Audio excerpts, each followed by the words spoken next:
Hey, what's going on? Yeah. This is Lee. Yeah, I see somebody's popping in there, peeking around here.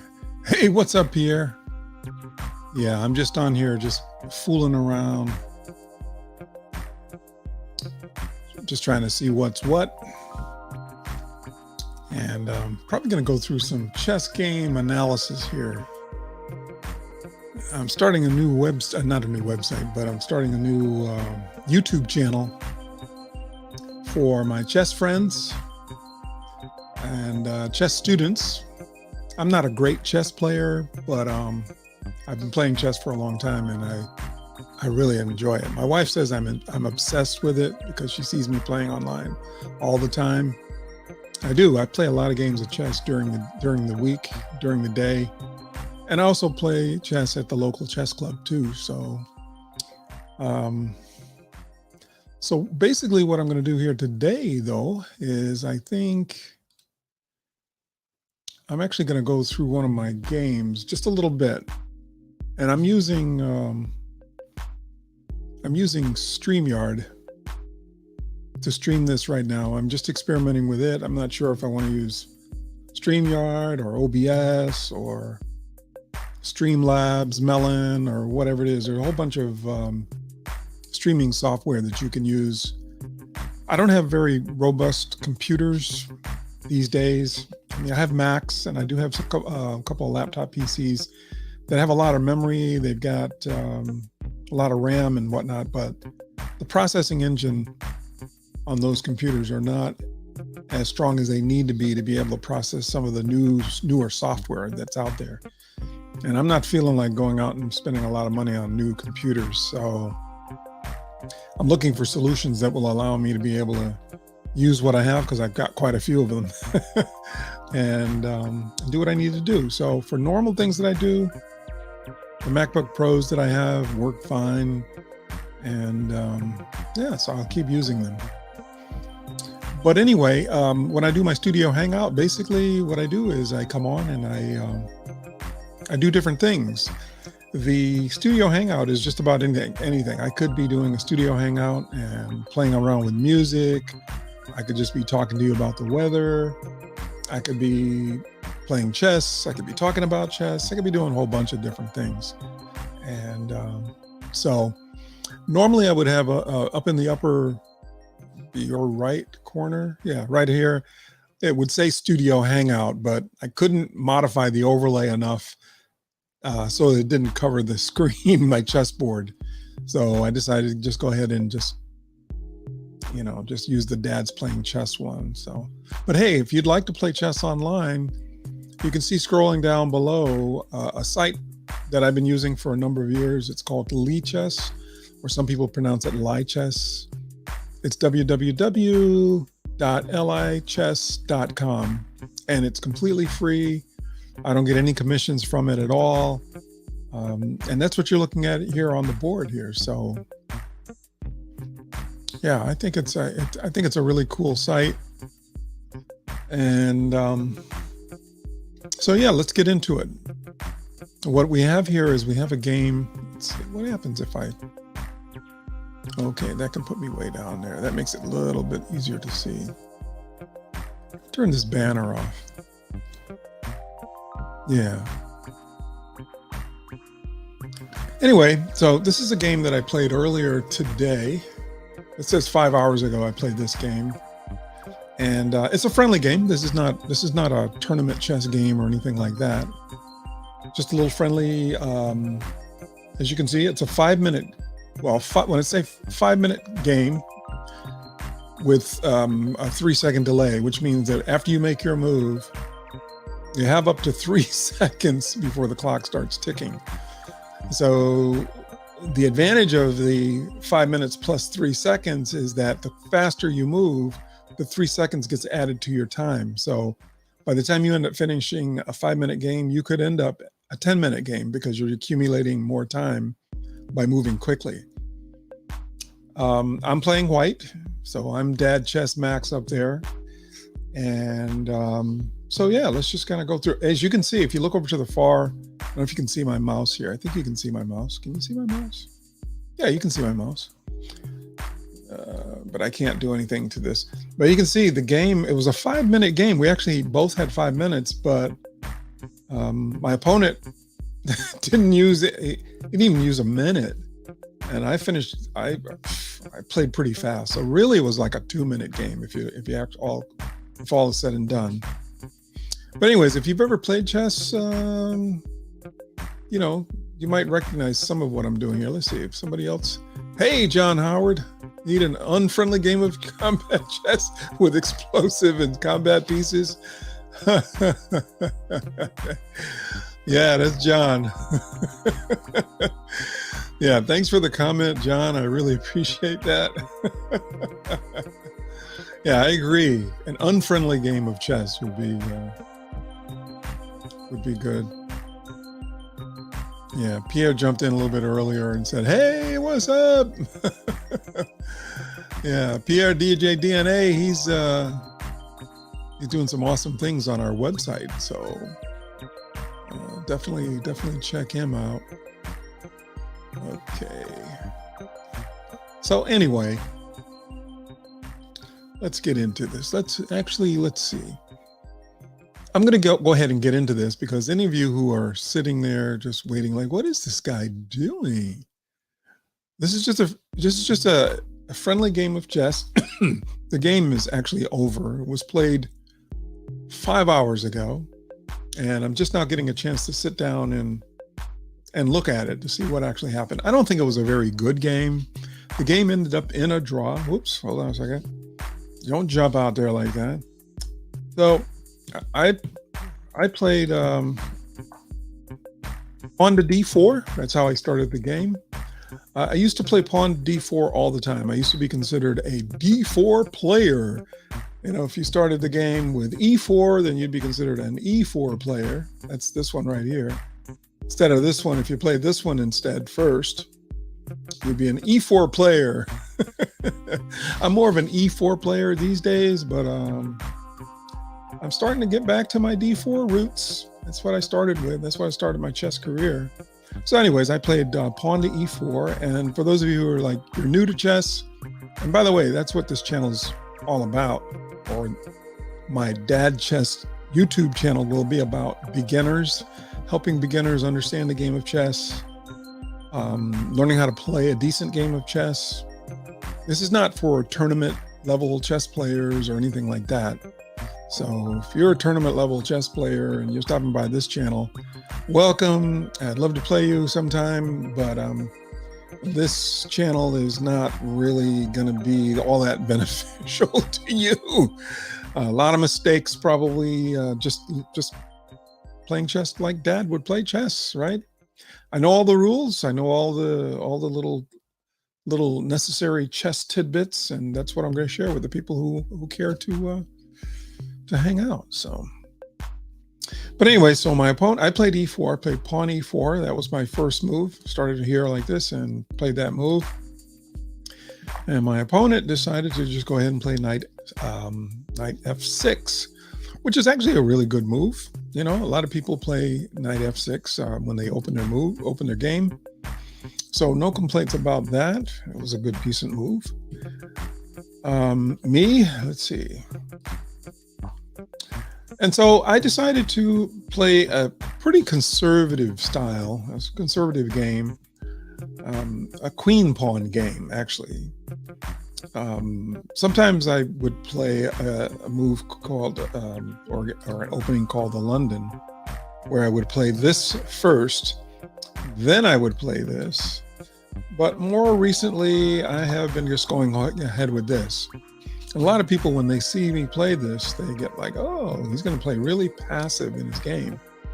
And it does start out kind of passive, and it could be lulled into and flipped into a very passive game if I'm not careful. But there can also be a lot of fireworks as well, too. So anyways, he decided to play really aggressive, which was fine, which was to be expected. I decided to go ahead and shore up my my little pyramid here. There are a lot of openings for the player who's playing with the white pieces that kind of form this little pyramid here. The London system comes to mind.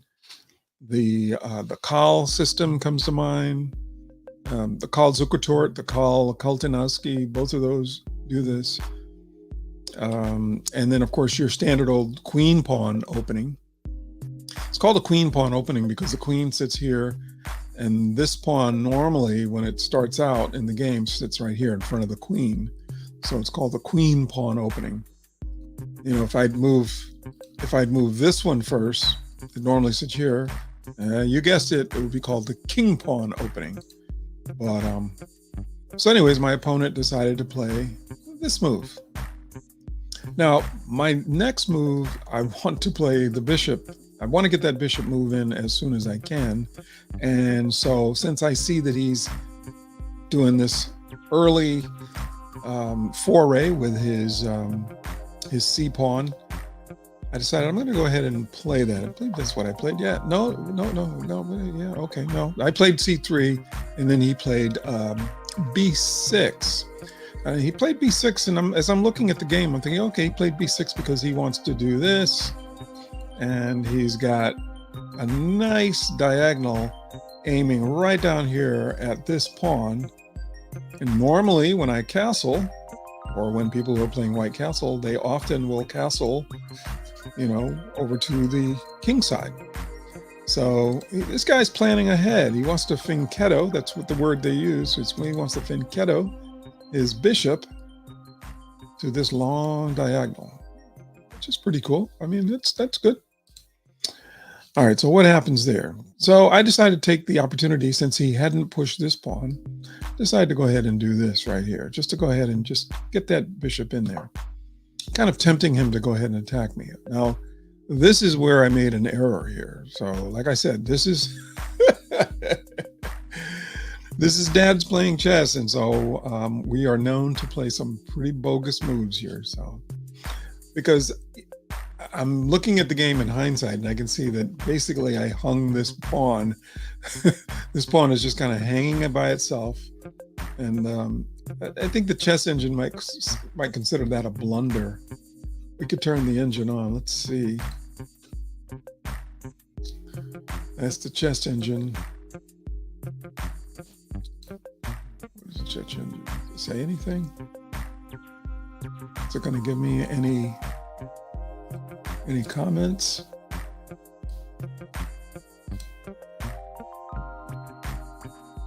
It's not going to give me any comments. Oh, you know what? I have to request a computer analysis. Let's go ahead and do that. So one of the things with these online engines is that they will actually analyze your game, assuming that your game is in their online database. And if you're playing on a platform like Lichess, then yeah, it would be in their online database.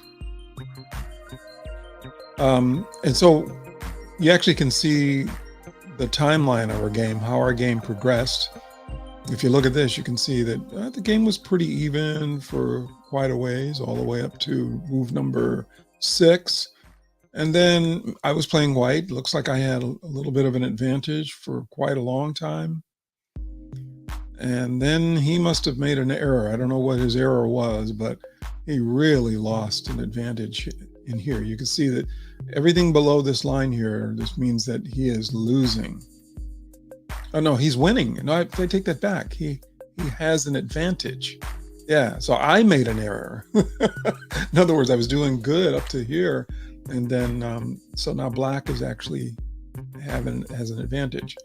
And then you can see there's some spikes, and then he must have made a really, really bad mistake here, because from this point on to the end of the game, I was pretty much dominating. You can also look over here. You can see that in this game, I didn't play a bad game, actually, as far as the computer is concerned. I mean, there were quite a few blunders, quite a few inaccuracies, 3 mistakes. My opponent, technically he played better chess than I did in this game. He made the same number of blunders, but look at the centipawn, average centipawn loss. Aside from the blunders, my accuracy was 91% in terms of picking moves. Oh no, wait a minute. No, that's not. I'm looking at all the wrong things here. Yeah, my accuracy was not very good. It was 67%. This is not a good game. Probably shouldn't even go over this game. But yeah, it's a horrible game. But anyway, we're going over it. All right, let's go back and see. So this is the more verbose. What did I end up doing? Yeah, so I ended up putting that knight there. I figured, okay, if you're gonna take my knight, you know, like if he was gonna do this, well then I'll just come back and I'll do that. I'll take it. Okay. But what did he do? Okay, so he's basically gonna put both of his bishops on long diagonal. He's gonna have this one here, and then the only reason that he would have moved that is because he's ready to move this one here. So this one is, you know, out of the way. And then once this one is out of the way, then he can go ahead and worry about castling his king. So I had a feeling he was going to castle on the king side. So that's why I started developing my pieces. Everything so far is aiming towards the king side. And if you can see how everything, even though there are pieces, there's a pawn here and there's a knight here. This, if you could imagine that these weren't here, which is one of the things you have to do in chess, you have to imagine what could be. This technically is also aiming in that direction. My knight is here, but my queen is aiming in that direction. My rook is here. My rook is aiming in that direction. Everything is aiming for the king complex in the black position over here. That's kind of my plan. My plan is like to just shoot everything right over towards the king side. I had this feeling that he was gonna castle his king to the king side. And the other reason I had a kind of feeling that he was going to do that is because he already fianchettoed this bishop on this long diagonal, which and he'd already moved this his c pawn all the way here. So this kind of like created weaknesses around his king if he castled, you know, to this side, right? So anyways, what happened? So he did. He fianchettoed. I assumed that he was going to do that. He did do that in the game. Now, this move here, let's go back for a second. This move here, oftentimes I'll delay this move, but I didn't want to delay it anymore. Even though my king is still in the center of the board, meaning I haven't castled my king yet. Oops. I wanted to get this move in early because I'm controlling this square now. I've got 2 pieces controlling this square. He's got 2 pieces attacking that square. And the rule of thumb is when there are equal number of defenders and attacker on a square, the side that takes first, if there's a pawn there, like if I had pushed this pawn here, you've got an attacker, we've got an attacker, we've got a defender, we've got a defender. The side that takes first loses the exchange, all right? So I decided to go ahead and do that. What did he do? He decided he didn't want to go for that. That's fine. So I just went ahead and castled at that point. So let's go back again. Again, if you're a beginner and you're watching this, so castling just means that I move my king over 2 squares and then move my rook to the other side of it. So my king is going to end up all the way over here, and then my rook is going to end up in this square. All right, that's what castling is on the king side. We're not going to get into castling on the queen side because then I got to move everything out of the way, and I don't want to do that. I'm lazy here tonight. All right. Let's see. All right, so black decided to go ahead and add some defenders, although the engine didn't like that. The engine says that was a howler. See that right there? Yeah, that move, the computer did not like that move at all. Said it was an inaccuracy. You can see here, see the little notes here. He said, that was an inaccuracy. Your best bet his best bet would have been to castle, to castle. Move the king over 2 spaces. There's 1, 2 spaces, and then move the rook over to here. That would have been the best move as far as the computer is concerned, as far as the search engine is concerned. But he moved knight to d7. I think he thought, okay, well, I can see all of these pieces are starting to head in my direction here. Let me get another piece over to defend my king. But he wasted a little time doing that. All right. So here we go. So I decided to load up. You know what I'm going to do next. You can see the computer, the chess engine is actually showing me that it says I should go ahead and push now too. So that's basically what I think I did. No, he decided to go for it. Yeah, he didn't want to wait to see what bad was going to happen to him.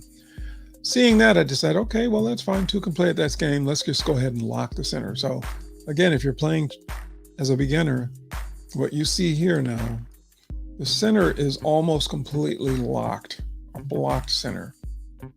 If you can imagine this pawn being here, we'd end up having like a completely locked center. Black basically has the same thing on its side of the board. So that kind of changed my plans a little bit, because now my pawn chain, my pawn wall has been kind of distorted a little bit, and I don't have this long diagonal to do anything with. I mean, I still have some ideas. I've got ideas of bringing this guy here, and maybe over here someday.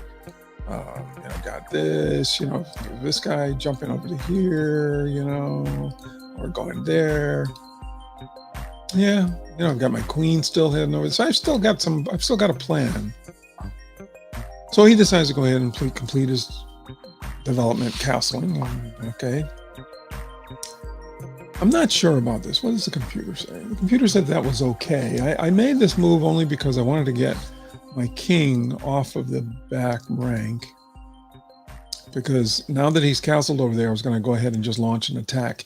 Even though my king is castled on this side, and conventional wisdom is, I should be attacking over on this side of the board, away from my king. That's what I really should be doing.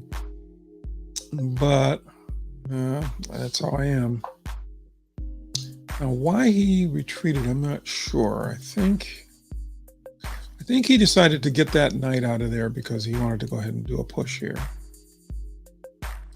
I'm not sure. Okay. Anyway, so there we go. We're beginning the attack. So he's responding. He knows something is coming. He's not sure yet. There's another pawn. Okay, here we go. Okay, you can see things are getting hot here, man. Lots of exchanges. Now, this was a bad move on my part. Whoa, and he missed a good tactic. Can you see why that's a bad move? That's a bad move because I moved my king right into the line of his rook, to his bishop, which is here, which means this knight is penned. This knight cannot go anywhere. If a piece is in front of the king, it is basically locked in there. It cannot move. This knight is basically toast. And what that did was, and he missed it in the game, it set up a really nice tactic for him, because since this knight is pinned, that means he could grab that pawn for free. He missed it. And I'm happy about that. He was seeing ghosts, I think. The computer says I should have moved the king there. That doesn't feel good, but I understand that what it does is it does get the king off of this diagonal. But I moved the rook there. What did it say? See, it actually takes away a couple of points. When I say points, we're talking about relative points, meaning it's the computer engine is trying to decide who's winning in this position. And you can see up here at the top of the screen, see that right there? It says that black has almost a over a two pawn advantage. That minus 2.1 is referring to black. If it was plus 2.1s, it would be referring to the player with the white pieces. Anyway, that's what I did. So he decided to load his rook up on the G8 file. Says it was a blunder. Why was it a blunder? I don't think it was a blunder. Because it's lined up with my king, which means could have gone here. So it would have been a double attack on this knight. And it would have been check on the king at the same time. Wow. We played horribly. Oh my goodness. So we decided to get the king out of dodge. Here comes his knight. Oh man, I gotta get some sleep here. I decided to offer trade. He decided he didn't want anything to do with that. Now, for those of you who follow chess engines, the chess engine wants me to go here because this is a nice outpost. I mean, this pawn has created two nice little outposts for my pieces. If you could imagine, if I could ever get the knight here, or get a knight here, that's considered an outpost. And the reason it's considered an outpost is because this line here, if you can see my my mouse, this is the dividing line between the black pieces and the white pieces. And this bishop is aiming into the black camp right now. This pawn is into the black camp and cannot be removed by any other pawn. So if I could get a knight there, a knight here, that would be great. But my bishop is looking at that nice juicy rook. I'm not sure why I wouldn't just take that rook. So that's what I did in the game because I'm just greedy.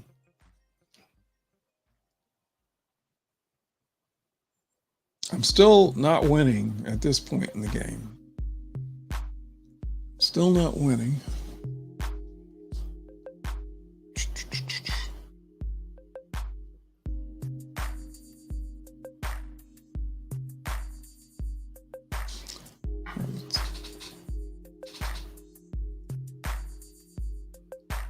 I don't know. Something's weird with my audio. Probably going to end this. Check, check, check, check. Okay. I think that's noise cancellation. I'm hearing this for the first time in a long time. Or that's the noise gate. All right, when I listen back to the audio, we'll see if that's actually causing any problem.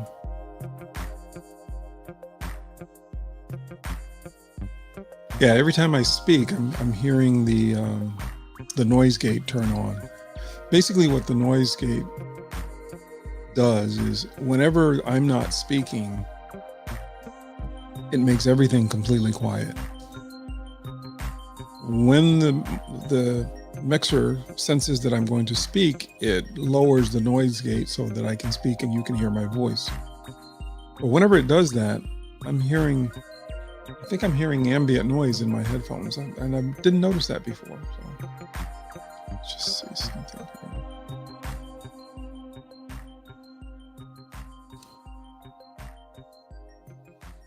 Okay, let's just finish this.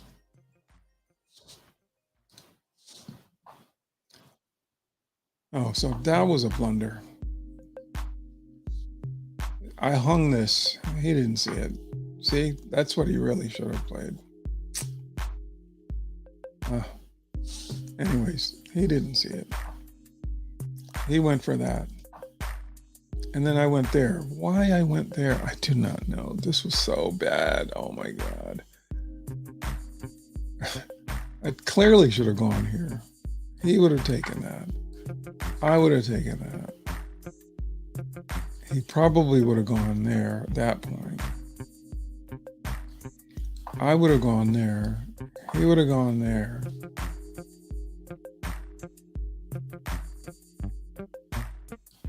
I would have gone there. He would have gone there. See, this is not how the game went. Oh my God.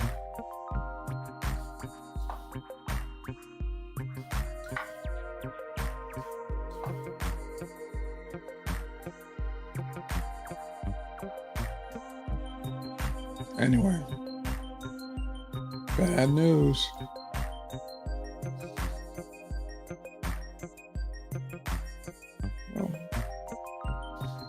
So this is how the game actually went. Let's just go right to the end, because the game basically ended up in a draw. So I finally got my knights into that outpost I was talking about, and I just continued to check his king relentlessly. And I have to say, he did a really good job of not taking things that I was sacking. Like I sacked this knight here.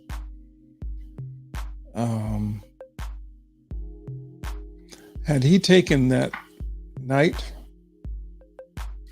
I would have gone there and I would have won his queen, because this is check. And so he would have had to go here, and then I would have gone there. And then, of course, he would have gone there. And I would have had a nice rook on an outpost. And yeah, I'm not sure what I would have done next. But that's not what happened.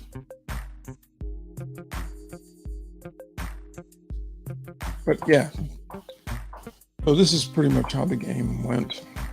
And we ended up in a draw here, because there's this thing in chess where if you have the same moves repeated 3 times in a row without the position changing, then that's considered an automatic draw. There are a number of ways that you can draw a game in chess, and that's one of them. It's called the 3-fold repetition. So anyways, I ended up winning this game in a draw. It turns out, even though it was a draw, I ended up ahead in terms of an advantage. I was up +5, if you can see that right here. Let me just, before I let you go, let me just go back and see where I went into the plus column. I'm just watching right up in here. Okay, right about here. Oh, I had a little bit of an advantage there, but right about here, once he made that move, that was a losing move for him.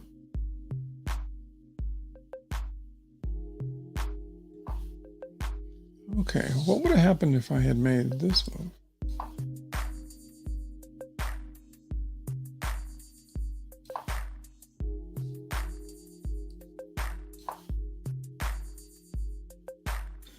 Now, so when you go back and you look at these games after the fact, and you look at what the computer engine says, you can see the computer sees so much more than a human ever could possibly see. I mean, look at the advantage point-wise. Again, I want to stress that point-wise doesn't mean I'm up ahead. It's not like a basketball game, you're up 7 points. This just is kind of calculating how likely it is you're going to win this game based on a bunch of different factors that I won't get into on the chessboard.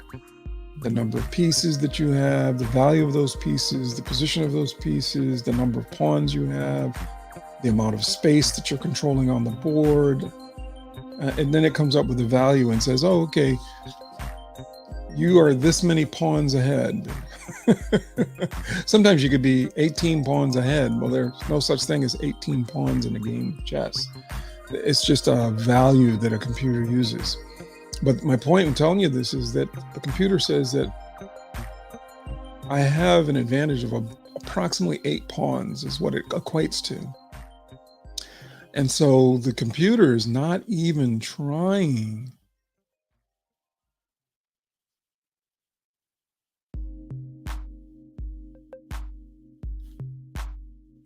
to deal with this whole complex of situations here. It's like doing everything away from all of this.